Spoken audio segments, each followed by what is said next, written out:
Great. Hey everyone, can you hear me well all the way in the back? Okay, perfect. Hi everyone, my name is Sahar. I am going to be the moderator for today's panel with these amazing experts next to me. And today we're going to discuss about building with LLMs in productions. So by the end of this panel, you should have a good understanding about the best practices, challenges, and risks we have all experienced, or many of the panel has experienced in their daily life, like building with LLMs. And I will start with a brief introduction of the panel. I am Sahar. I am a product lead at Stripe and working with LLMs, both internally and user-facing applications. And other than that, I'm also the author of a newsletter called the IT Bits, which is a weekly roundup of everything happening in the space. And before that, I had my own venture also in the AI space. And I lived in Berlin for around 5-6 years. Today, I am based in San Francisco. And I will introduce you to Karin. So Karin is currently Director of Product at Latency, recently joined, so congrats. And before that, she was at Google Research working on YouTube, fairness, and ML. And before that, I think she also worked at N26. And Malte here is the CTO of deepset, which is a company specializing in natural language processing, also the creators of the German bird, and a big contributor to open source LLMs. And before that, also had some time in Carnegie Mellon working on the intersection of ML and healthcare. And then we have Florian, which is the principal engineer at Jina, also a big contributor to open source language models. And before that, spent some time at Deloitte and Axel Springer. And so everyone here is well versed with LLMs, with ML, all the way from the days it was called big data to today when it's now called language models. So very happy to be here today. We're going to do 50 minutes of panel discussion and then 10 minutes for Q&A. So if you have questions, feel free to take notes. And at the end, we'll have some time for you to ask questions to our panel. And with that, we are going to start with a few spicy takes. Always a good way to start a panel. So starting with you, Karin, what is your spicy take about LLMs and building with the recent AI in production? I think I don't know if it's so spicy, but the question is always, what's the future of LLMs and where will AI bring us? And what I've seen in the last couple of months working with clients is that especially European companies are very concerned about like what happens to the data. Can they enter sensitive data into like all these AI as a service providers or all these AI tools? So I think some of our future will also lean into more enterprise-owned LLMs that are more domain-specific to deliver more value. But I don't know how spicy it actually is, but it's one way how our future could evolve. Nice. Malte? Yeah, as Sahar mentioned, I spent last year last years, 5 years, 6 years, a lot working in open source. So yeah, as much as I hate to admit it, I think open source LLMs are still behind proprietary LLMs. So there is still a gap. Yeah, I think despite many promising benchmarks that we see out there, a lot of new models being published week by week, there is still this gap. So I think that's let's face it. So that's maybe the bad news. I think the good news is that this whole open source model development is really accelerating, and basically by every week, I think we see this gap shrinking. And I think to some degree, I'm maybe the economist there. I think the market will force us to have competitive open source LLMs very soon, just because there is such a big demand for it and such a high incentive for actually research labs to publish. Yes, I completely agree. So I think it's one of the best times to found a company. And I see a lot of people around me. Before I could never talk to them about what I'm working on. And now even in the train, old people start a conversation with me about this ChatGPT and everything. So I can see the creativeness it triggers in people around me and the huge potential they could, they have with their domain knowledge, solving concrete needs for a specific domain. And this is the best precondition for prompt engineering, that you have this domain knowledge and can always tell the model, oh no, this is not exactly what it should generate. It should be a bit more like this. Nice. So it sounds like on one hand, we have specialized models as the future, open source still not being there, but getting there, and also a good time to start a company, even with everything is happening in the space. So that's great. Maybe let's start with how we should all think about generative AI and how can we bring it to our company. So even before we start, for us to have a better understanding, maybe a show of hands, how many of you operate as product managers? Also raise my hand. Yeah, how many of you operate as product managers in your companies? Okay, how many of you are engineers? Engineering engineers, okay, perfect. Oh, how many of you are data scientists? Such a difference. Okay, perfect. I think we got a good understanding. I passing product manager does it count? You can keep your hands high. Perfect. So with that, Karin, I know you had a lot of experience bringing these technologies and kind of helping PMs in general think about how to bring generative AI to companies. Any tips about how we should think about that, Gerald? Maybe one of the questions that all of you have already heard from their stakeholders is like, how can we bring generative AI into our business? I think that's the wrong question. I think the question should always start with what are the problems that we're trying to solve? Because no matter how good the model is, if you don't solve a good enough problem, the model will always fail. So I think that was one of the core reasons AI projects failed 4 years ago. And I think that will remain one of the core reasons why AI projects fail with LLMs as well nowadays. Is there any like failure modes you see when people think about deploying LLMs in such a case or bringing them? I mean, in principle, just trying just to sprinkle it all over the business and see where it actually sticks is one of the things. I think one of the things to be most aware of is when we work with LLMs is that they bring, like AI itself has already a lot of risks that all of us are already kind of aware, but LLMs bring additional risks to the business, for example, hallucinations and so on. And I think it's really important to understand the kind of risks that these models introduce, and you actually take a trustworthy by design approach as you think about the products that you release to your users on how to actually deal with these failure modes and design for those. Yeah, maybe I can add on this a bit. We work a lot with like enterprise customers and try helping them to bring LLMs into their products. And I think one of the misunderstandings still out there, I'm not sure if you experience the same, is I think this, like what many people get wrong is this early user involvement. I think that's it as a, I don't know, discipline, data science, machine learning, nothing to do with LLMs. We still often operate in a kind of lab setting where you start like optimizing this data science problem and you optimize this metric. Then only if you think, oh yeah, now I'm really good F1 score, then you hand it over to the users, and that's doomed to fail. So I think having the right tooling, the right mindset, the right setup to really build prototypes fast, get user feedback, validate that this actually solves a problem. I think that's really, really essential. And I think what changed with LLMs that is prototyping has just become way easier. In the past, you had to train models, lengthy process. Right now, you can really get started prototyping in minutes, but still you need to involve users, you need to get feedback, you need to make sure that you really, really solve a problem. And yeah, so I would wish that we come more to this mode of interacting with product managers as a no-brainer and then having this fast prototype. Maybe there's an actual spicy take that I can add here, is that you don't even have to have an AI model to test for AI product problems. So for example, one of the methods that we sometimes use is called Wizard of Oz.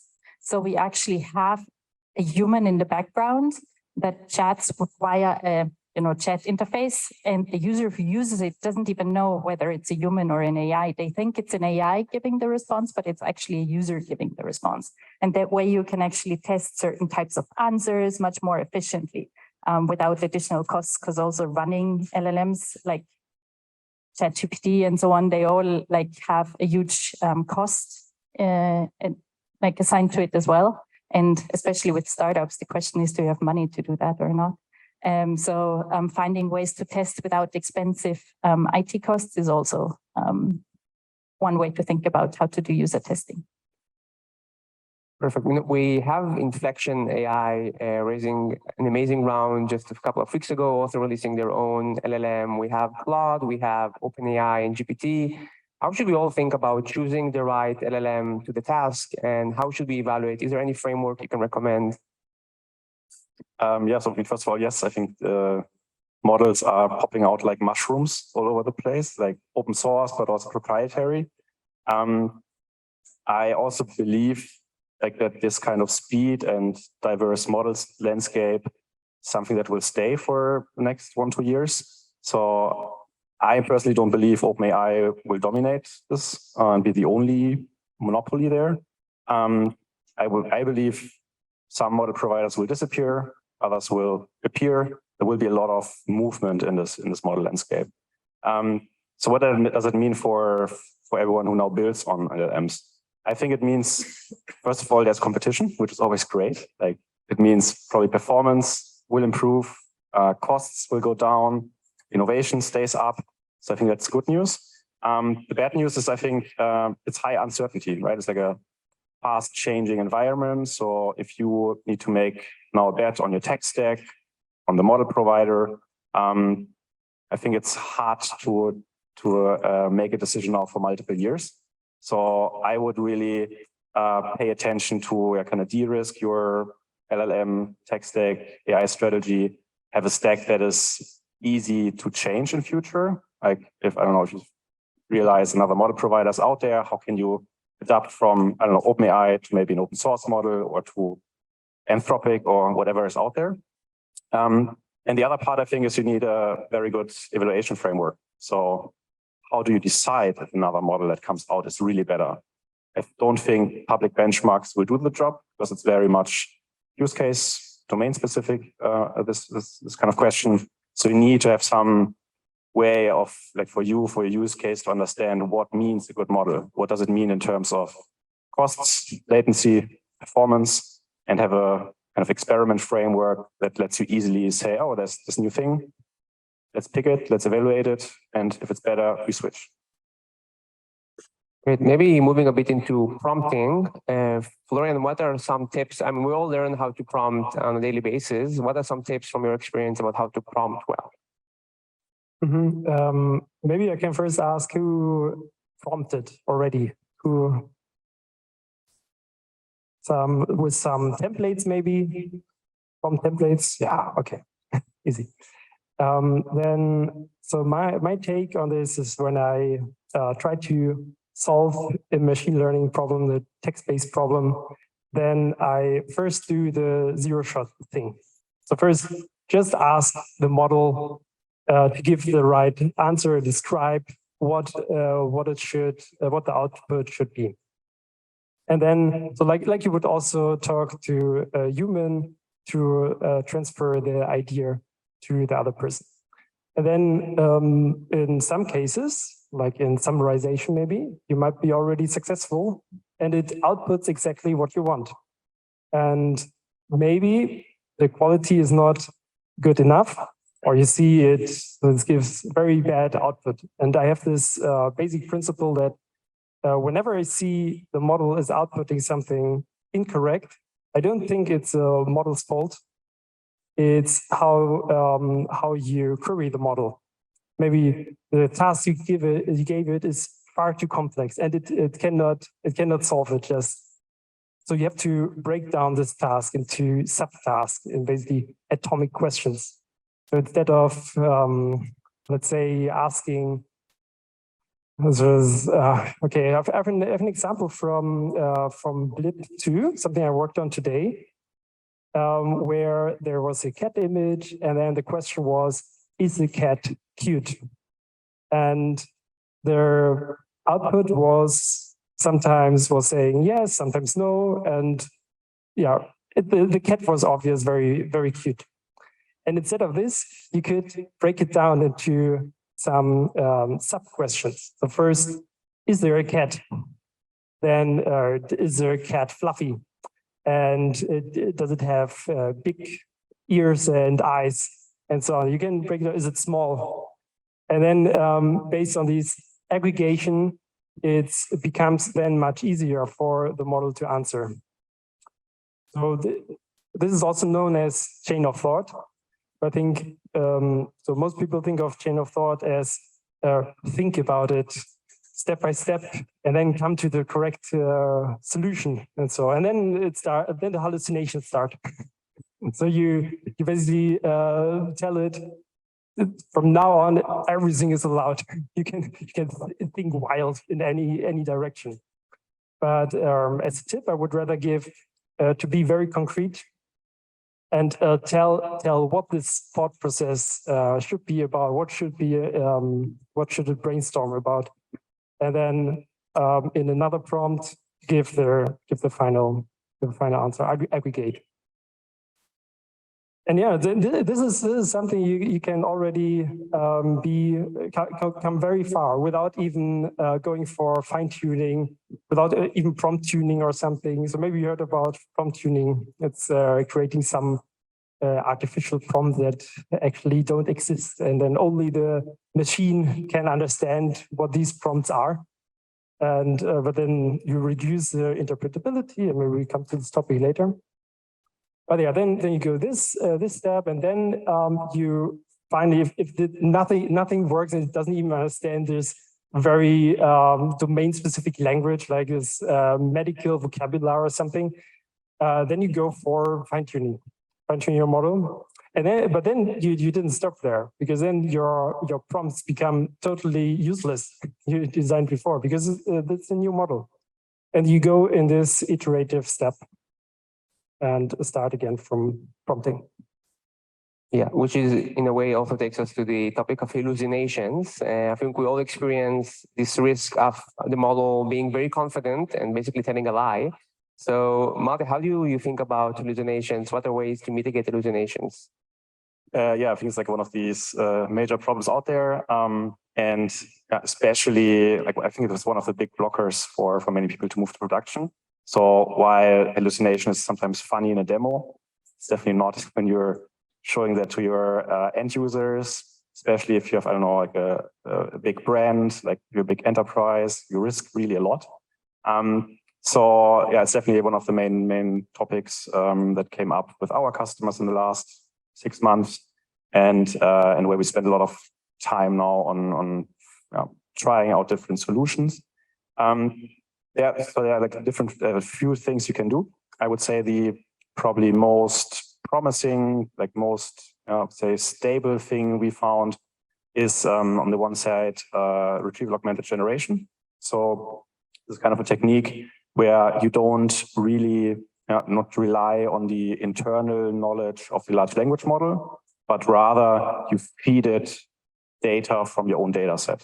And you want to now prompt the model that it only grounds the answer on these documents that it gets. So basically at query time, you have first the retriever model, like kind of a search that queries your data set, gets all the kind of facts that are needed to answer that question, the passages maybe from document, could be also a knowledge graph, could be different data sources.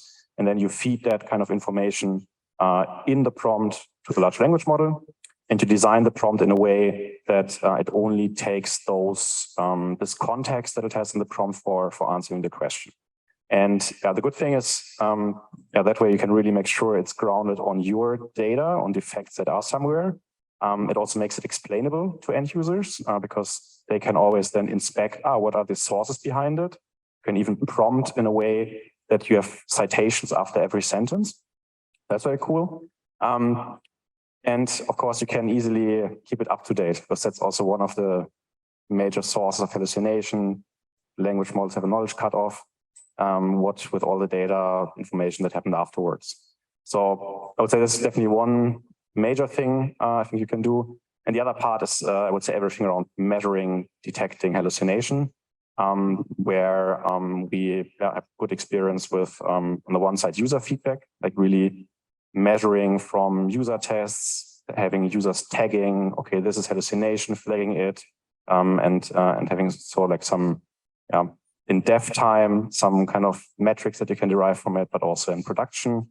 And what we actually today, I think, just released in our product, and we'll probably open source the model in the next weeks is also like a kind of automatic hallucination detection, so that with every answer that the model generates, you get basically a score on a sentence level, if that's likely to be hallucinated or not, and basically using the documents as a context there. Maybe to add on, I think the question implied that hallucinations are always a failure mode. I think the potential of LLMs is also to get it to very creative tasks. So it depends heavily on the use case that I'm using it for. So for example, if I want to evaluate or build a product that helps me generate children's stories, or like I can create personalized stories for my kids, then I want to have it be creative. So maybe in this case, hallucinations are actually a good thing and I can leverage that capability. Or I design the user interface so that it gives me 3 different types of answers that I show the user, and then the user is to choose which ones of those they want to continue with. So it depends quite a lot what is the use case, and also how do I treat the output in the UI. Yeah, I would also like to add something to hallucinations. I think there's also a misconception a bit that these language models or the expectations people have, that you just asked some information and then get the answer like you did with Google before. But actually, this is a lot of compressed knowledge, and of course, a lot of knowledge is lost. And I think even during the training process of these large language models, too much compute is just going into remembering all these facts. There's no reason to have this. Actually, the main strength of language model is the reasoning capability. And then you can just look it up in the database. You can tell it to not come up with anything on its own. Just tell me what search query the code should then send to the vector database, retrieve the results, and then only cite from these results and do nothing else. So yeah, I think it's possible to avoid these hallucination theory when you query in a good way. Yeah, I think we also talked about always give the LLM an out. This is something we also did at Stripe, and it really improved performance. So what should it do when it doesn't know what to do? So we always think about GPT as kind of a maximizer or a satisfier. And if that's the case, you want to let it know what to do if it doesn't find an answer. So just put it part of your prompt. It will also prevent hallucinations. Now, another topic we also discussed is everything around latency. There are some apps that are latency, especially user-facing applications. How should we think about reducing latency for our applications?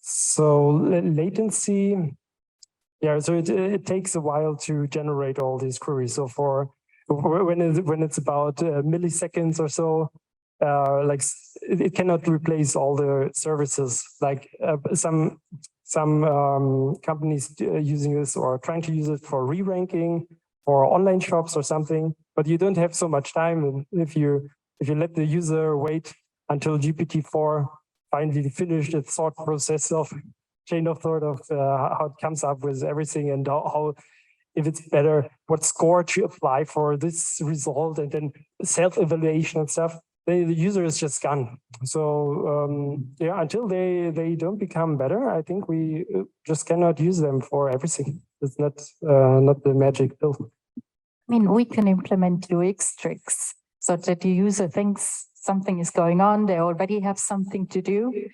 So there is design principles that can be put in place to deal with a certain level of latency, but obviously not for too long. I would also say that from practical perspective, yeah, again, like having a easy comparison framework is important. So that when you think, okay, what LLM is the best for my use case, not only manually try out a few different model providers, but really have some systematic way of saying, okay, I don't know, latency is important for me.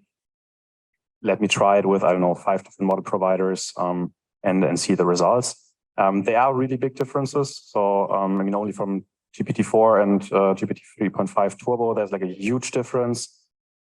I think we don't have a single customer using GPT-4 right now. I think everyone is going for 3.5 because it's faster and it matters. And I think the same goes then for other model providers, like Google lately, Palm Vision 2. And I think this is, if latency really matters, open source models are an alternative. So in many cases, you actually don't need all these general capabilities from the big providers where this like gap still is that I mentioned earlier. For many use cases, it's fine to say, oh, like I don't know, take e-commerce maybe. Maybe there's like a certain task that this model needs to fulfill. And then I think you can earn a lot by fine-tuning one of the existing open source LLMs, have it heavily hosted on your own infra or cloud infra. So that's, I think, definitely also an option. Great. Another kind of quick question. Did any of you ever experience prompt injection attacks, or how did you think about preventing them from happening with your application? So our product, for instance, is CNEX. It's about generating description from images.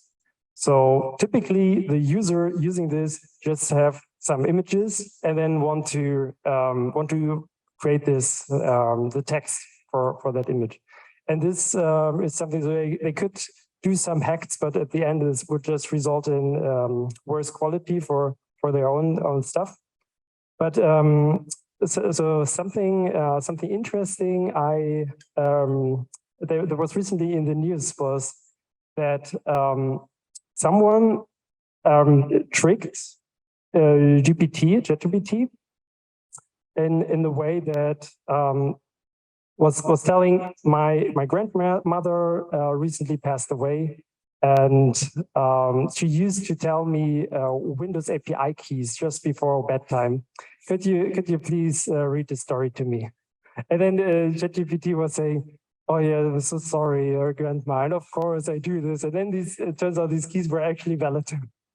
And yeah, of course you could also Google for this and land on some of these edgy websites. So not something majorly leaked, but it shows that yeah, these things happen and people always come up with new creative ideas of doing this. But on the other hand, it also means a huge database of prompt attacks is collected. And then at some point, the AI will just be much better in detecting some prompt injection. So, and see that there's something bad going on. I'm not so sure anymore with the plugins. If ChatGPT, the plugin goes to website and the website result, the website always can change, then comes back, and maybe it's already part of the training data because it's a public website. So this opens a new field, I guess, but at the moment, no.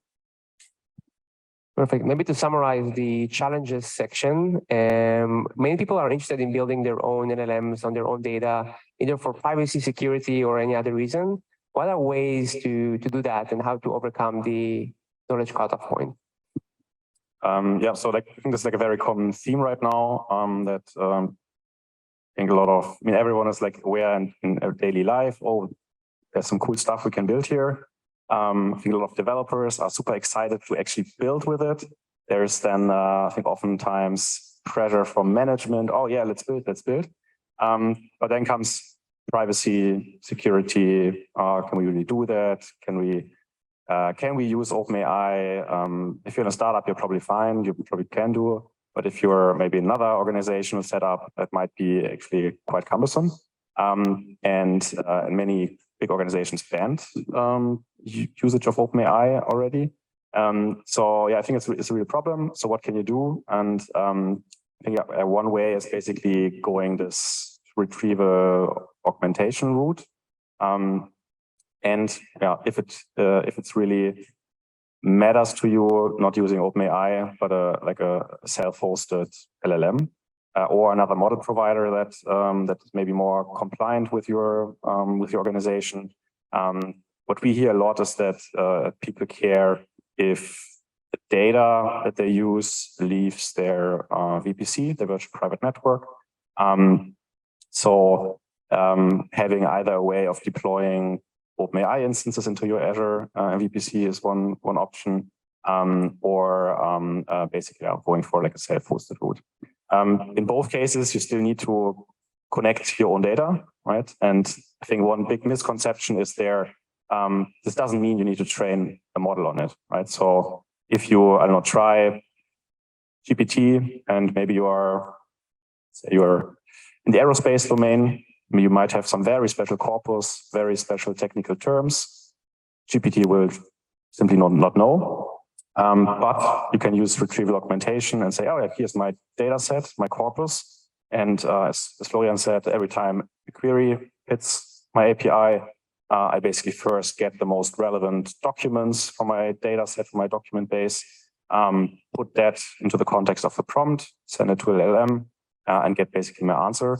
So yeah, I would highly recommend, if you're not using it already or haven't heard about it, try out retrieval augmented generation. Yeah, I think we're mixing two use cases here. Actually, one is for internal use. So for example, like, can I put in company sensitive data to actually gain something for my own productivity in my own role? Or can engineers use it to write better code?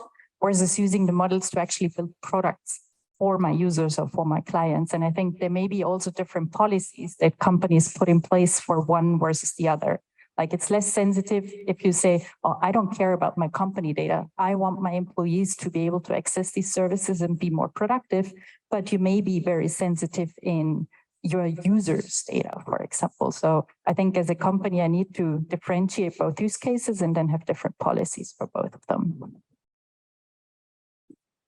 Yeah, and we also, I mean, at Stripe, we took also the retrieval augmented approach. So I think it's very common by now that people augment their LLMs with an external database.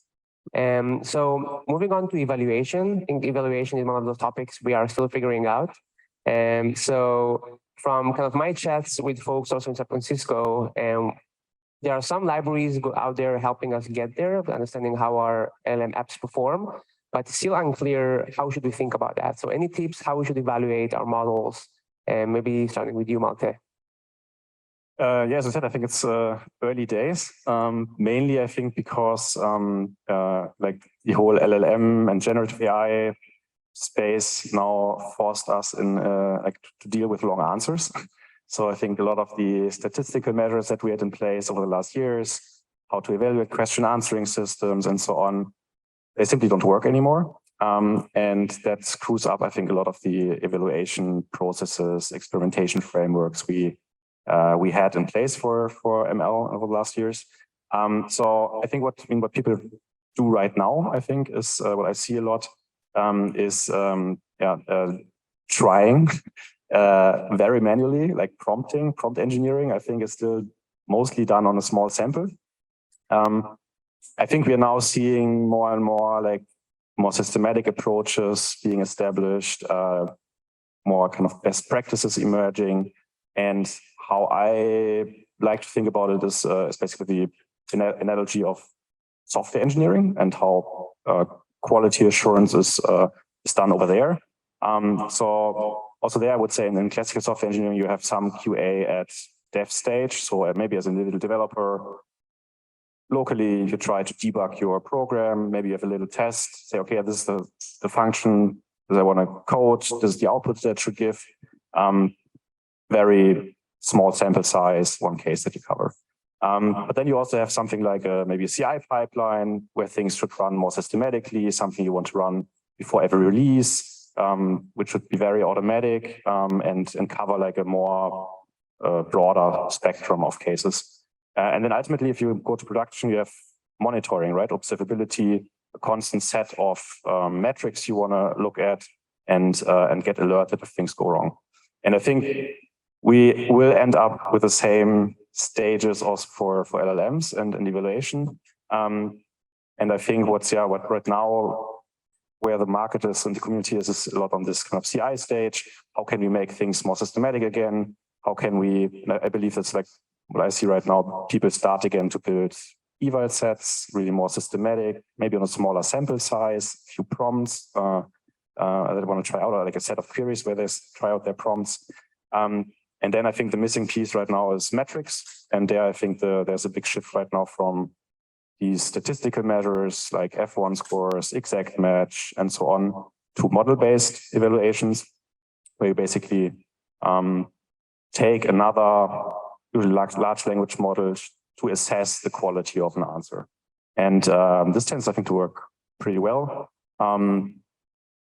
Some problems, I think, if you use the same model for evaluating its own quality. So if you use, I don't know, GPT and use GPT for assessing the quality, there's some bias that GPT will prefer its own answers. What we see working there a bit better is like smaller specialized models that, for example, then assess the factualness or trustworthiness of an answer. Yeah, maybe I add a bit to this model-based evaluation on how this works in my daily life on CI, as you said, because it might be not obvious on you get one model answer, the room is full of people, and then next time it answers, the crowd is here, and maybe a lot of more variation a native speaker could come up with.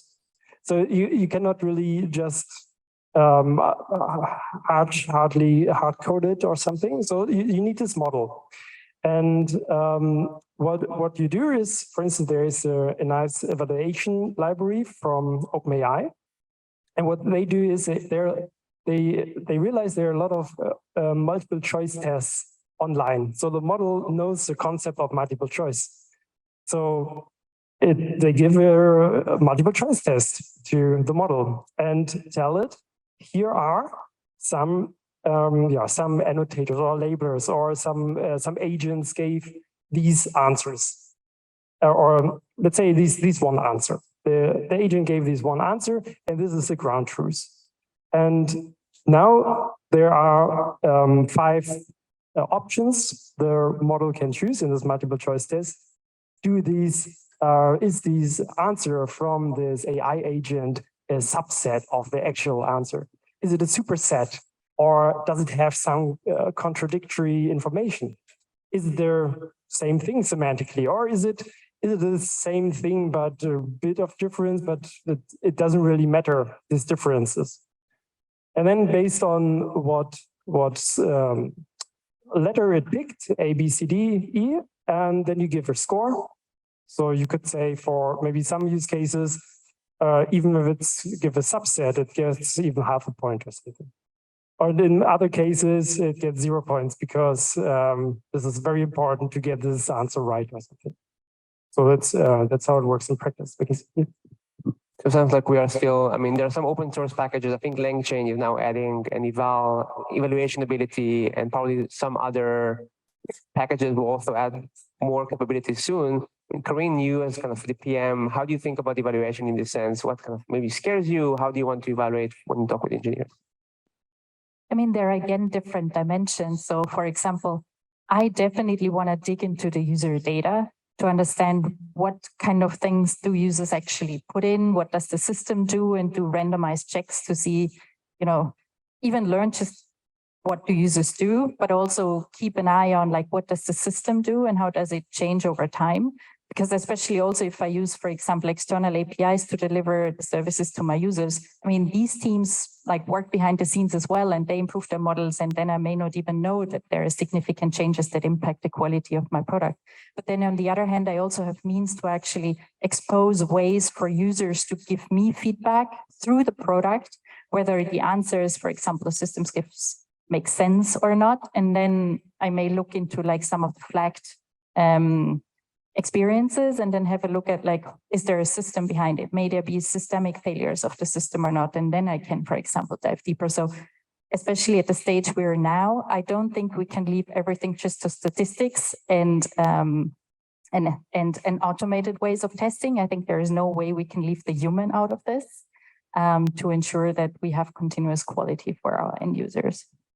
Yeah, totally agree. So I think when we talk about evaluation, we should always have these 2 streams. Like one is something systematic, automatic that I can just run as an engineer on a constant base.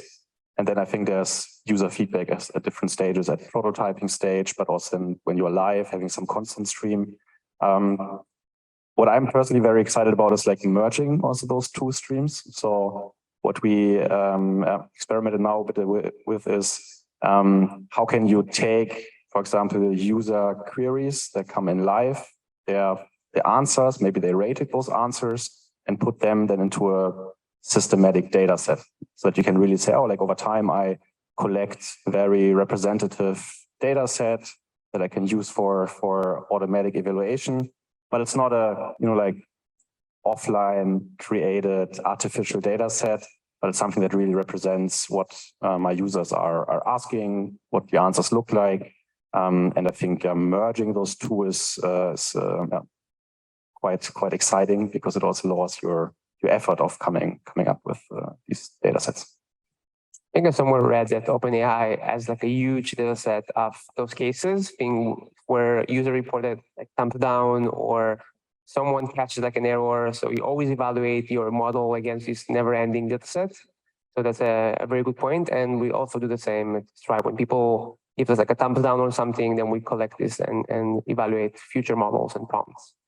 Moving on to model drift in a way, or more generally speaking, when we use commercial API like OpenAI or maybe Claude from Anthropic, what are the potential downfalls? And maybe Karin, to you, I think we once discussed like model drift and the cases where they degrade.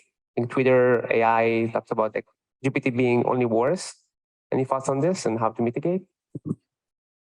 How to mitigate, maybe you guys are the better ones to answer. But I think this is a common misconception that I see that people who use AI as a service, so AI through an API, they think they don't need to bother about quality assessments and understanding what's behind it, and they save resources. I think you need to be equally data-driven and you need to do the equal due diligence to make sure that the model that's behind this API is actually serving the use case that you want and delivering the quality.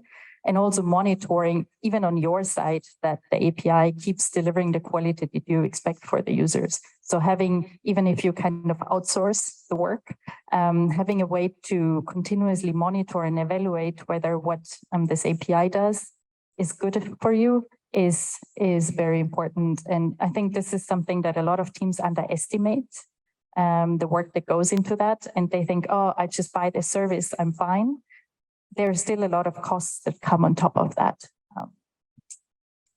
Yeah, and maybe to add on that, it's often not only the model, right? So you're building usually a whole application, a whole pipeline, where at some point there's an LLM, but there's also a lot of other pieces that you want to assess for quality, like the prompt that goes in, maybe the retriever, if you have retrieval augmented generation, maybe latency, a node for maybe a node for prompt injections. So what we see typically, it's these applications are not just a single API call to OpenAI, but you have a lot of other moving pieces around. So kind of talking a bit about the future, there was this paper from Berkeley a few weeks ago about the false promise of open source LLMs. And if you read this paper, but what are your thoughts about like the future of open source LLMs? Are they really good in imitating large models or actually good? And yeah, where does it all go from here? Yeah, I think the paper was super interesting and had a well-made point. I think there was also like another recent talk from John Schulman, the OpenAI co-founder, who had I think a talk at Berkeley and made a similar point that these models, these open source LLMs that we especially saw earlier this year, many of them were trained or fine-tuned on outputs from GPT. So basically, you take some queries and the responses from GPT and use that as a data set for fine-tuning this open source LLM. And the problem with that is that this paper kind of points out, and also in this talk, is that it's just like cloning, behavioral cloning. It tells, well, the model, the open source model that is tuned there only picks up the style and the behavior and imitates that. It's not actually learning any new information. And this is of course bad because what you see with these kind of models is that they come up with very eloquent, well-put answers, very convincing, nice style, but the facts are wrong. And so these models are like hallucinating even more than GPT, for example. So that's definitely a problem. The other point, basically, that comes out of that is these base LLMs matter. So if you want to acquire new information, this base language model that you pre-train just from a lot of text data, that's the point where the model really kind of acquires information. And everything that follows afterwards, this fine-tuning, reinforcement learning community feedback, this is mainly for determining the style and really working on certain instructions. So yeah, I think the bad news is you can't just clone GPT using the API and training a model from scratch from there. There is no, I would say, shortcut like this. On the other side, I think the good news is that if you have a good base LLM, you can still use it very much for fine-tuning for this actually quite important, also expensive part of tuning it to the style of answers you want, following the instructions you want. So that's still possible, but we need good base LLMs. And the other part is, and that's also what I say I think in the paper, you can't clone this whole large language model with all its general capabilities. What still works is if you are looking for a specialized task. If you say, oh, like I want a model that just works very well on this kind of problems and this kind of, I don't know, instructions, then you can still create a quite good data set from GPT or other LLMs, fine tune it, and then it still works. It's just not as general. Yeah, I would like to apply some wishful thinking regarding this future of open source.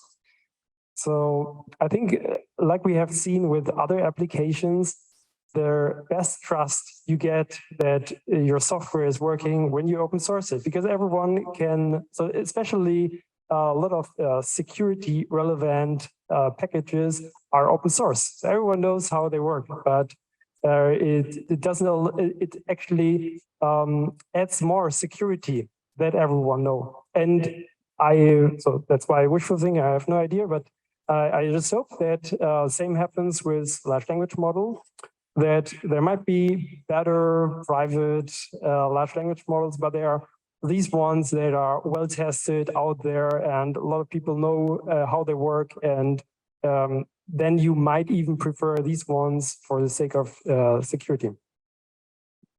Yeah, I mean, the more open source models we have, the more competition, and also, I mean, it's easier from a privacy perspective to use an open source model and host it locally compared to sending information to OpenAI. So kind of finalizing the panel before moving on to any questions from the audience, what do you think is the next biggest step change happening in the LLM space?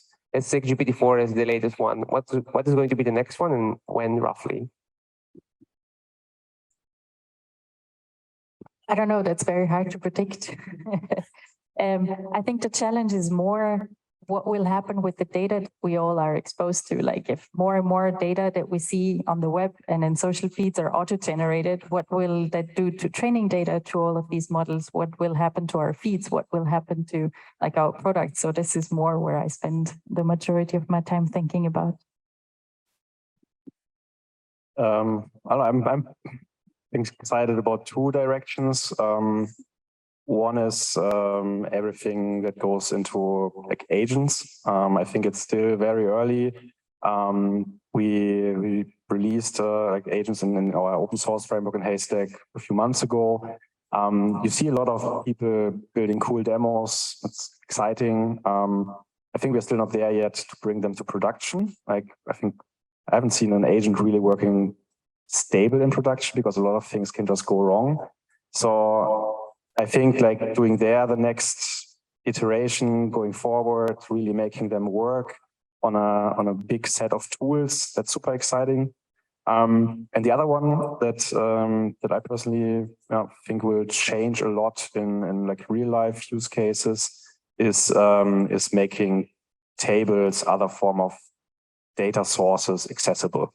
So we right now look a lot into a table QA, generating SQL queries, so that if you have like a information assistant in your company, it's not only looking into maybe PDFs or other text documents, but it can also in the same way, just query, I don't know, your SQL database, or maybe a knowledge graph in Neo4j, or maybe your another API from, I don't know, like Datadog, giving you some insights on observability.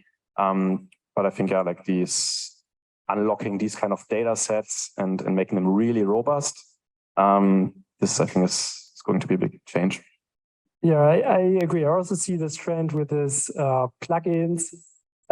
This is exactly what you describe. It's allowing the model to make a call somewhere else, then combine the results. And I think this is happening in the short term. And then like the long term, a lot of people think that these sci-fi movies become reality.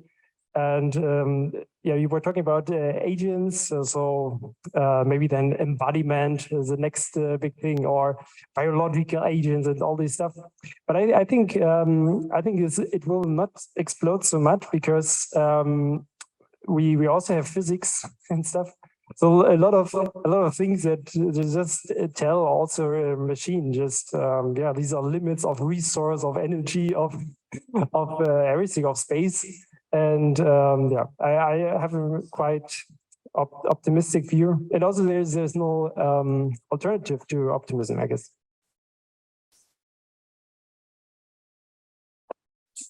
Yeah. Sounds like exciting. It's frightening to some extent. We have agents, we have plugins, and we have, I think it's called like model collapse. It's like all the internet is being generated and what happens next. On my personal level, I'm quite excited about on-device LLMs. I think they're making big progress. There is, of course, some correlation with open source language models and how well they perform. But I mean, in a world where we can run language models on our devices, may it be wearable through mobile phones, I think it's another interesting step change. And also code interpreter from OpenAI plugin. I heard like crazy stories about what it is capable of. It's still in closed beta, but maybe once they release it, it will be another like step change, Twitter explosion with AI demos. So yeah, I mean, thank you so much for sharing your amazing insights. Big round of applause for our panelists.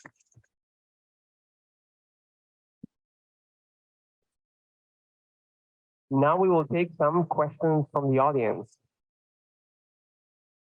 I will just play, yeah. Yeah, thank you guys for this amazing talk. I would like to dive a bit into this field of retrieval augmented generation. So I'm co-founder of Embedded Light, and what we are building is a marketplace platform where you can exchange ready-made embeddings and resource augmented generation solutions.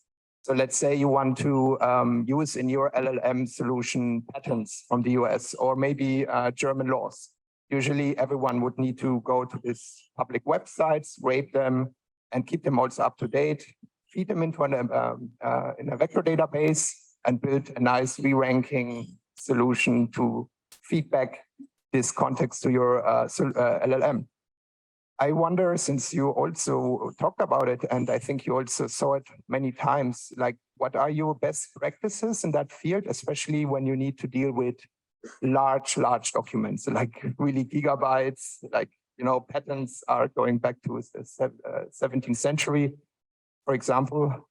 Did you saw cases in doing your work, something you can share also for the whole group here, because probably everyone needs to cross that at some point, even with internal data. Thanks. Yeah, sure. So I think, so if I got you right, basically retrieval on long files, large files, what are best practices? Correct. Yeah. So I mean, the good news is it's not so LLM specific. So this whole information retrieval problem space has been around for quite some time. So I mean, typical, what I would probably go after is yeah, good pre-processing, good splitting of these files. And this really depends on your domain. I don't know if you have a patent, I'm not deep in there, but probably they are structured in certain sections. They have probably headlines that are very important for the context. So I think having meaningful splitting strategies, chunking strategies is typically very important. The other thing that we see a lot is metadata. So how can you utilize structured information around the actual text?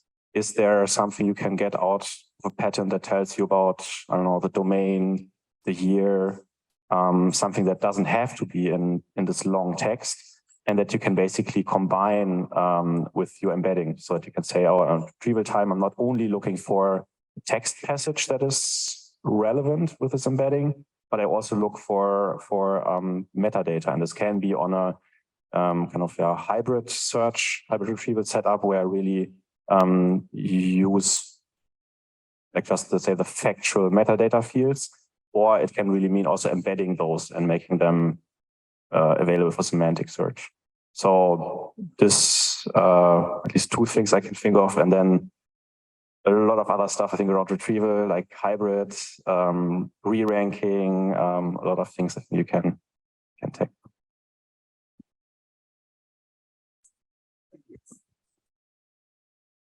Yeah, so I think so we all read the news about some leak about the inner architecture of GPT-4. It's actually not one big model. It's actually well, it's multiple models, and that raised for me the question. So does it mean that we already hit the ceiling, that similar like to the processors, that we cannot scale up anymore, that we need to scale out, so that only with having more models we can increase the performance? Yeah, thanks for the question. So I also heard about this, and so first I think it's rumors, so we don't know.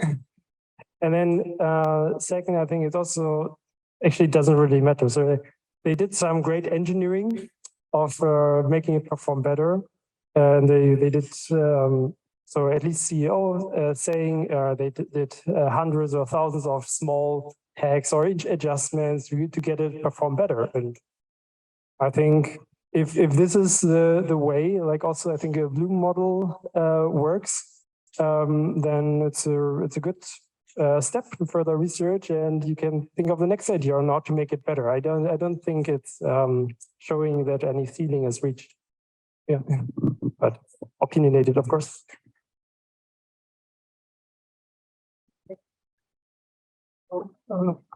Maybe, I'm sorry, maybe just to add on this, I think there is also this misconception that usually outputs or model outputs are usually used as is, and that is usually never the case. So what usually happens is that you have a pre-processing layer, the model, and a post-processing layer, and then you actually evaluate the post-processing layer outputs. And there's also not the YouTube algorithm or the LinkedIn algorithm. It's always like 100 of algorithms that play together. And I think I wouldn't be surprised if there is like a bunch happening after a core foundational model too. Okay, now I also have something.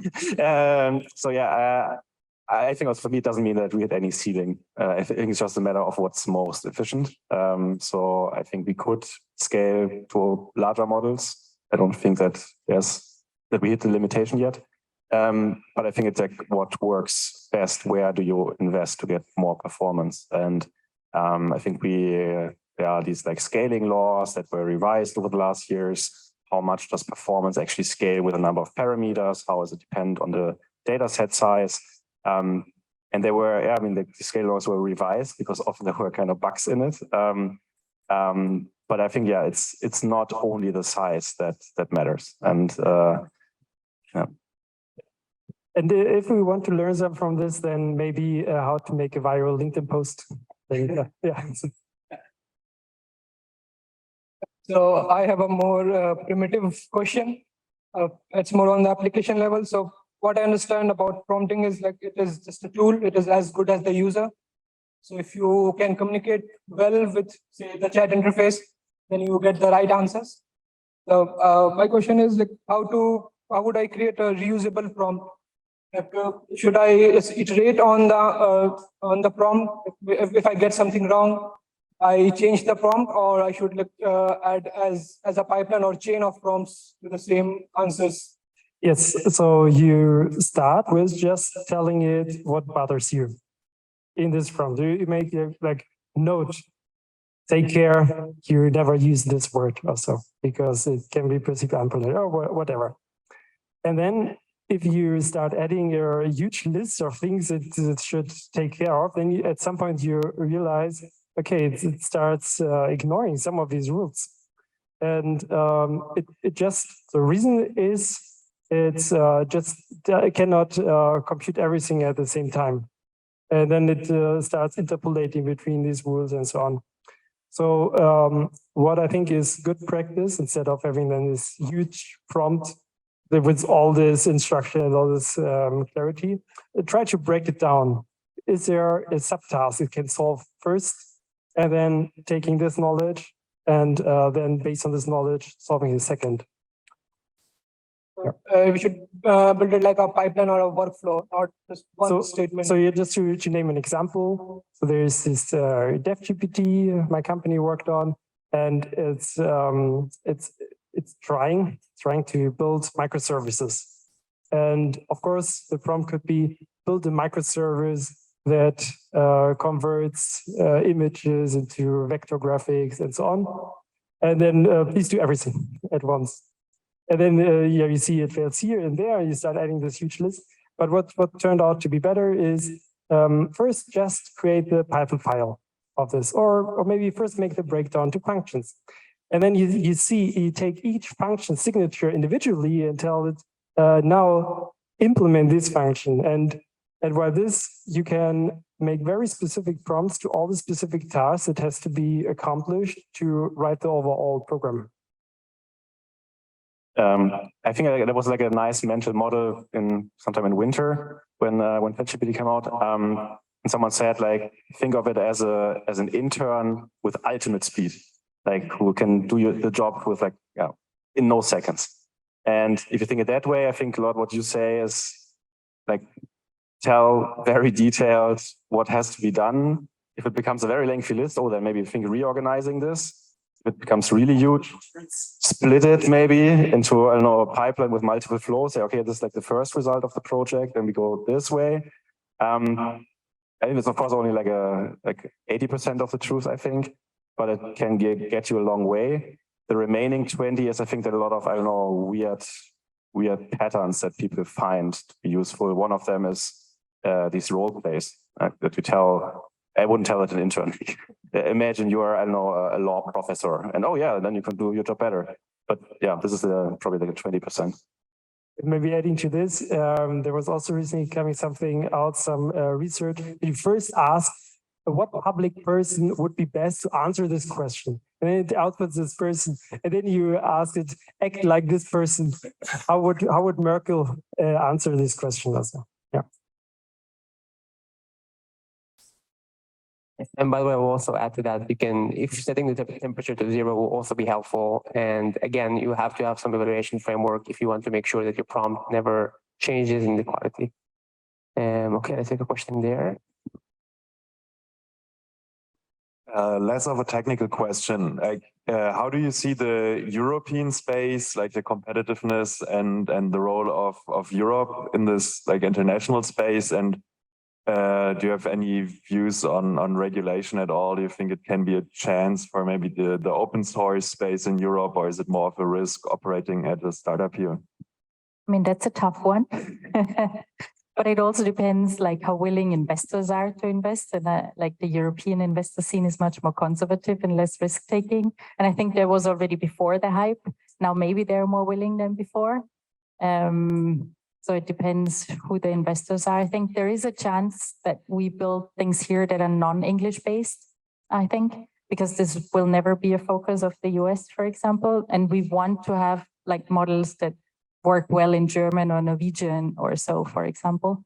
I mean, and with the whole AI scene, there is also another risk of like, for example, moving your headquarters to the US when the US considers AI being like a technology that they want to protect. And then they may interfere how you actually sell your company if your headquarters there. So there's a lot of things to consider where to put, for example, the headquarter of your startup. But what we've seen, I think, in the last 2 or 3 months is that there were like startups really well financed, like Mistral AI, for example, in Paris, or also another startup here in Germany that aims to build large language models. So I think it is possible, but it needs the right people and the right investors. Yeah, can we be happy because we are a startup. We got investors on board, yeah, I think it's definitely possible. So I think it's not, especially for early stage, I think it's not a limiting factor to be in Europe. I think the climate has changed a lot over the last years with regards to like interest in Europe and European companies. Of course, I think investment climate has changed a lot over the last year in general, but also in the US. I think from an investor side, we're doing fine, I think, especially in these early stages. And right now, I think there's a big appetite for AI, for machine learning. So if you think of building a company, I think it's a very good time right now. I think what I'm more looking for is regulations probably. Like I'm not sure what's coming. How is it coming in Europe and US? That might be interesting to see. Okay, 2 last questions. Maybe one here. Yes, I wanted to ask, let's say hypothetically you were looking to build like a Jarvis or like a personal assistant for yourself, right? And you were looking to essentially like feed it like, all your text messages, like all your notes, pictures, everything. And you didn't want it to touch obviously, OpenAI or any other like private company, right? I wonder like how would like each of you like proceed to build something like this to just superpower yourself, so to say, and amplify your personal life? So I would like to have this. So if you build this, then let me know. I would like to be tester of this, but I don't have a concrete plan yet on how would I build myself. Yeah. No concrete plan either. Haven't tried. If I got you, it's basically some kind of assistant, personal assistant, access to all your notes, your probably a calendar and so on, right? Yeah. So I mean, I would probably go for some kind of agent-based approach, trying to have a set of tools that you equip, like make available to a large language model. Start with think about your daily life. What's coming from a problem? Like, what do you really want to solve? Like, what's the most annoying part? I don't know. Is it scheduling meetings with others? For me, it's definitely an annoying part. Or I don't know. Is it memorizing notes from previous meetings? I don't know. But I would say I'd probably start from one of these problems and then expand. And yeah, start with open source. Look at Haystack.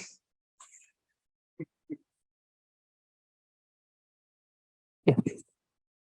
Hi, thank you for the insightful discussion. One thing that probably the panel did not touch was that by productionizing the LLM-based application in like the real life situation, I think how would this maybe give opportunity or provide challenges to the UX? I'm not sure I understood the question. So I'm trying to understand that with so much of intelligence being exposed now, how would you make it consumable in terms of UX? So I think it's a good UX already. So you type in a question, get an answer, or you think this is just the beginning, or you have something better? Is that all? Maybe something visual. Yeah, also giving image. No. So you're thinking that product companies, especially with so much intelligence coming in the market, are not really thinking about how they would enrich their user experience to consume all of this intelligence? Probably. That's the question I'm asking. Probably a lot of them are thinking, but what I'm thinking about is that's a great interface just for me here. I would say it depends. So I personally think it's not in every product the best UX interface is just like adding a chat interface. I've seen, I don't know if have you seen the recent sneak preview from Figma?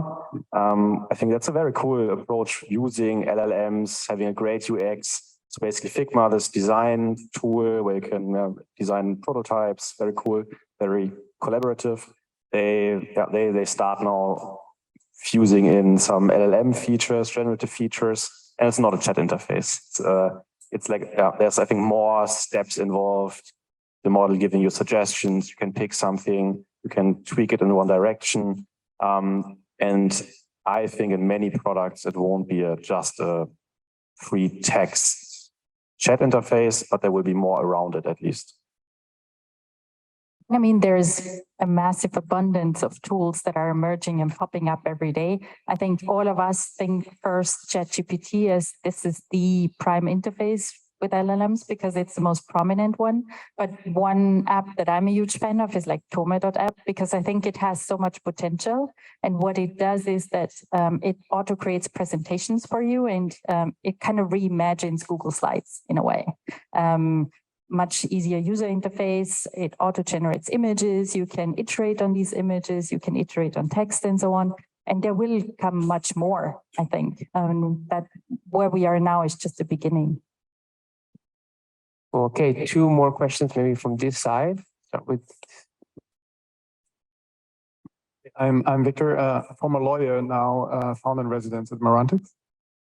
And yeah, by the way, if there's anyone interested in building legal tech solutions, reach out to me. So my question is, I talk to legal professionals every day. And one of the first questions that comes up when it comes to LLM applications is, can I trust this system? Because they deal with sensitive matters, obviously there's liability involved and whatnot. So I would be super curious to find out what you think about explainable AI and, for example, factor recognition, these things like, or having like a documentation what the AI actually did in order to bring more transparency. Yeah, we actually have, I think the majority of our customers comes either from finance or legal space. And we have a few production cases with big legal tech providers. So yeah, what you hear typically is this kind of, can I really trust it? And legal language is very special. And so far, we have had very good experience actually with solving both, because legal language is not as special as I think many lawyers think. And it's actually very structured, which is nice. So that's good news. And I think then on the trust side, explainability side, yes, like this is, I would say like what we touched a bit upon today. How can we make it really trustworthy, based or grounded on actual facts, other documents? So this is where I wouldn't rely simply on an LLM, but always make sure, okay, like this must be grounded in some documents. And retrieval augmented generation, using these documents, finding the right ones, generating the answer from that, and then making sure that there are references back. So the model basically quoting laws, jurisdictions, court decisions, giving to users then also on the interface the option to go into that.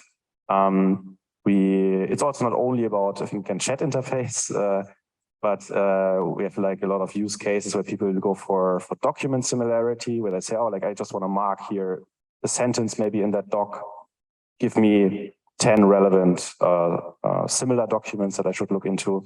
So yeah, I think there's a bunch of use cases and big potential, yes. And I think this requires also diving a little bit deeper into what is actually trustworthy AI, because explainability is just one aspect of it, and there's a whole range of things. And trusting just not and it depends on the domain as well. So certain domains you may need to be able to explain decisions being made, like in the medical domain, for example. So maybe there you rather take a human in the loop approach, that the AI output is just an input factor to the human making a decision, for example. And then for other domains, you may want to look at like all different areas of what it actually means for an AI to be trustworthy, meaning is it lawful? Is it ethical? Is it robust, secure, etc.? And then per aspect, you actually dive in what you need, and you may find that explainability isn't as important as other factors. You may want to trust the data it has been trained on, that we understand where does it come from, like is the data unbiased and things like that. And then slowly go into understanding the model itself, like where does it make systemic failures, and then dive into how can I mitigate those, for example. So I think explainability, just talking about that is a too short focused aspect. And I think more general as an answer, there are these three principles we broadly agreed on that should an AI should have. So it should be helpful, it should be honest, and it should be harmless. And there might be more, but this is something we broadly agree on. We have to have in mind that there's always a trade-off. So if you like the most harmless thing is something that always also puts the word rainbow or something, but then it's totally useless. So it's always a trade-off in between, and depending on use case, you can go more in the one direction or the other, but then you also lose in the other dimension. Cool. One last question. Florian, the thing you built at Jina this time, GPT deploy, right? So you built an application using an LLM, and I'm interested which limitation currently are there. So can you share your lessons learned? And then for the full panel, there's this Twitter conversation around if there are programmers in 5 years, and I'm interested in your opinions, or how this job is developing. Okay, have in mind that I'm a language model with very small context size. I can only remember one question at a time. So, the first one, yeah, this DevGPT is open source. You insert like a small query, telling it what it should build, and then there's this role of a product manager telling you the requirements are not fulfilled. So you should first define the whole ticket, and it's very useful because then important information can be still contributed from the client that wants to build this microservice. And then once all the facts are gathered, then it's telling now we give it to our engineering agent, and this one is then trying to build it, and it runs it, and it's failing, and introducing this feedback and going for another round and so on. Yeah. So different personas for different cases or parts in this chain. So that's the trick. Yeah. So this is like different agents. So they always each agent gets a different system message, and therefore has a different specialization and can answer certain questions better. Yeah. Thank you. And the second question. Now, how are there still developers in 5 years? So that's the thing currently, because you built a thing which is building the thing. So you built something which is doing your job. I'm getting called out. No, I don't think so. I think it's it's just making you more productive. And then then some people say, there's a more polite way of firing other people that are not that productive for this, but I don't think so. So we have so many challenges also globally to solve, and we will just build more. We like everyone will be more productive and build more things. Maybe to add on to this question, so some of the consulting clients that I worked with in the last half year, the people who brought up that the most, that they are fearful of being replaced as people in junior positions. Because like if we onboard new engineers, we may give them very simple tasks about I don't know, implementing an API call to XYZ or so. Like these kind of things are much more likely to be replaced, or like junior copywriters or junior marketers. And I think it would be from a company's perspective short-sighted not to keep like educating young people to grow up to more senior roles, because then there is no seniors around anymore if you don't educate juniors. So I think it's also like a company culture and discussions as a company to have. How do we want to work with these tools, and what the future will look like? Yeah, totally agree. I think we will still have programmers in 5 years or engineers. I think the nature of them will be very different. I think it will be less about, hey, can you write this code? It will be a lot more about, hey, can you judge that this code is doing the right thing, and that this whole architecture is designed in a proper way? Is it really solving our problem? Is it really fitting to the rest of the architecture that we have? Is it future ready? So we think there will be probably more also in education going in that direction. Probably don't need to learn so much coding by heart. But just I think be very more productive on that front, but then more challenged on okay, what is the good thing, right thing to do from a design perspective, product perspective. And maybe to end up the discussion on a funny note is like a month ago, AI was replacing PMs, but now product marketers are replacing PMs. So I think next month something else will come up that is replacing PMs. So I'm not worried about my job at least. Great. Thank you everyone for asking questions and for the panel, maybe another round of applause.